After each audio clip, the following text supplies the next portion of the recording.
नमस्ते।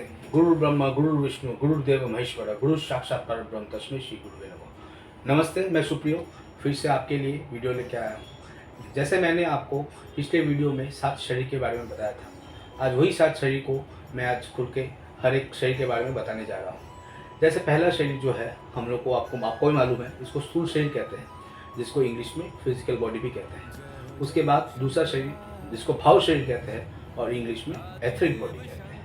तीसरा शरीर सूक्ष्म शरीर, आप लोगों ने सुना ही होगा सूक्ष्म शरीर के बारे में, जिसको इंग्लिश में एस्ट्रल बॉडी कहते हैं। चौथा शरीर जिसको बोलते हैं मनुष्य शरीर, जिसको इंग्लिश में मेंटल बॉडी कहते हैं। पांचवा शरीर आत्म शरीर, जिसको स्पिरिचुअल बॉडी कहते हैं। छठा शरीर जिसको ब्रह्म शरीर कहते हैं और इंग्लिश में कॉस्मिक बॉडी कहते हैं। और सातवां शरीर जो आखिरी शरीर है उसको निर्वाण शरीर बोलते हैं, जिसको बॉडीलेस बॉडी कहते हैं। मनुष्य मात्रा को समस्याओं का मूल कारण आपने स्थूल शरीर को ही मैं स्वयं मानकर चलना जीना होता है। मनुष्य मात्र की समस्त समस्याओं का मूल कारण अपने स्थूल शरीर को ही मैं मानकर या स्वयं मानकर जीना है। जो व्यक्ति जिस दिन स्वयं के जीवन और शरीर को अलग अलग समझना आरंभ कर देता है, उसी दिन से उसकी और उसके शरीर की यात्रा अलग शुरू हो जाती है। उसी दिन से उसकी समझदारी की यात्रा भी आरंभ हो जाती है। मनुष्य का स्थूल शरीर दिखता है, बाकी के 6 शरीर आंखों से नहीं दिखते।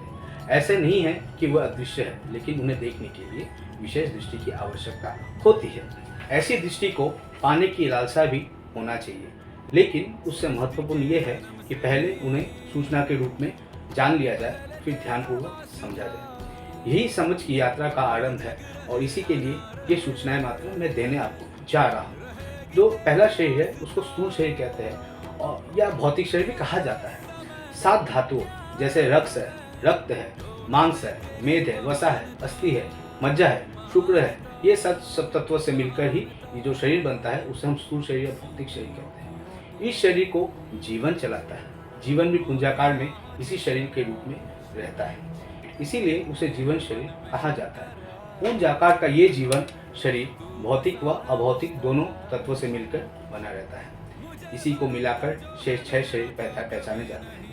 गर्भकाल से लेकर अगले 7 वर्ष तक स्थूल शरीर ही निर्माण होता रहता है। इसके बाद 7 वर्ष के अंतरकाल बाद सक्रिय होते हैं बाकी के 6 शरीर। प्रथम 7 वर्ष में केवल स्थूल शरीर ही प्रमुखता से बढ़ते रहते हैं। चूँकि 7 वर्ष की आयु तक केवल भौतिक अंग अवयवों में ही बुद्धि होता है, इसीलिए उसमें बुद्धि, भावना, कामना, विचार और आदि विकसित नहीं होते।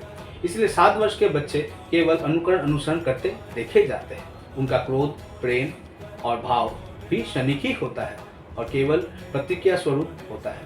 उनका पूरा कार्यक्रम शरीर को बनाए रखने के उद्देश्य से ही होता है, इसलिए बच्चा हर चीज़ को मुंह में लेता है। पहले 7 वर्ष में शरीर के अंग अवयव विकसित हो जाते हैं। आगे से कुछ वर्षों में इन अंग अवयवों में भी बुद्धि होती है, जिसे शरीर का बारना कहते हैं। लेकिन एक आयु के बाद इनकी वृद्धि भी ठहर जाती है।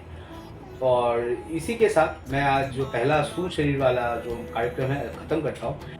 आज जो मैंने आपको स्थूल शरीर के बारे में बताया है, इस स्थूल शरीर के बारे में मैं आपको और विस्तार से बता सकता हूँ, लेकिन इतना विस्तार से बताने के लिए आपको भी समय होना पड़ेगा सुनने के लिए। इसलिए आप लोगों में किसी को भी अगर जानना है इस विषय में, और भी विस्तार से जानना है हर शरीर के बारे में, तो आप मेरे को कांटेक्ट कर सकते हैं। मेरे इस वीडियो में लिंक में नीचे आपको नंबर मिलेगा, उस लिंक के जरिए आप मेरे से कांटेक्ट कर सकते हैं और विस्तार से आप हर एक शरीर के बारे में जान सकते हैं। तो इसी के साथ मैं अपना वीडियो आज समाप्त करता हूँ। कृपया करके हमारे वीडियो को लाइक, शेयर और सब्सक्राइब कीजिए, ताकि हमें और प्रोत्साहन मिले और हम आपके लिए और अच्छे मज़ेदार वीडियो ला सके, जानकारी वीडियो ला सके। नमस्ते, हर हर महादेव।